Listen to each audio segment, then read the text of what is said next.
আসসালামু আলাইকুম, আপনারা কেমন আছেন? আশা করি তো অনেক ভালো আছেন। আসলে আজকে একটা ইম্পর্টেন্ট কথা বলার জন্য আপনাদের মাঝে আসলাম। দেখতেই পারতেছেন দুইজন লোক, এখানে একটা বয়স্ক বৃদ্ধ মহিলা, এখানে একটা ছোট বাচ্চা। এই কারণে হয়তো লোক দেখেই বুঝতে পারতেছেন। আসলে এই ভিডিওটা আপনারা দেখলে আসলে এই ভিডিওটা স্কিপ করবেন না সবাই। এটা হয়তো আপনাদের জ্ঞানের মধ্যে আসবে। কি কারণে এই বুড়ির বয়সটা কত হইতে পারে হয়তো গেস করেন। হ্যাঁ, বয়সটা কত? আপনার বয়স কত? হয়েছে তো 80 বছর।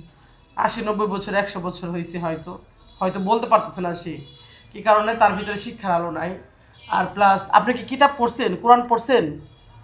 না, কোরআন পড়ে নাই সে। আচ্ছা মাহিন, তুমি কি পড়ো, কি কাজ করো? আমি আল্লাহর কাজ করি। তোমার বয়স কত? 7 বছর না আর 8 বছর। যাই হোক, ও 8 বছরের বাচ্চা, আল্লাহ তালা ওর কিতাবে কবুল করছে। আর সে এখন বৃদ্ধ, মানে মৃত্যুর পর্যায়ে চলে গেছে। সে এখনো কিতাবের সম্বন্ধই জানে না। তাই আজকে তার জন্যই কিছু কথা বলার জন্য আসলাম। কি কারণে? বয়স আসলেই বয়স কোনো ফ্যাক্টর আসে না, কিন্তু তাদের বাবা মা কিভাবে তাদেরকে মানুষ করছে সেটাই বিষয়টা আসে। কি কারণে এর থেকেও বৃদ্ধ মহিলারা দেখেন কোরআন তেলাওয়াত করতেছে, আর হয়তো তার জীবনে হয়তো তার বাবা মা সেটা করে নাই। তার জন্য দেখেন তার কি বলতেছি। তো শোনেন, আপনি তো কি জানি কয় কিতাব পড়েন নাই বা কোরআন পড়েন নাই, না। তা আপনি কি জানেন?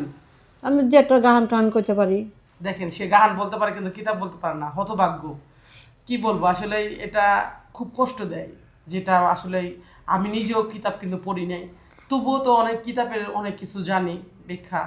যাই হোক, তা আপনি কি গান পারেন তা আমাদের শুনান তো দেখি একটু। আগে জানি না রে দয়াল, তার পিরিতে পরানো যাবে।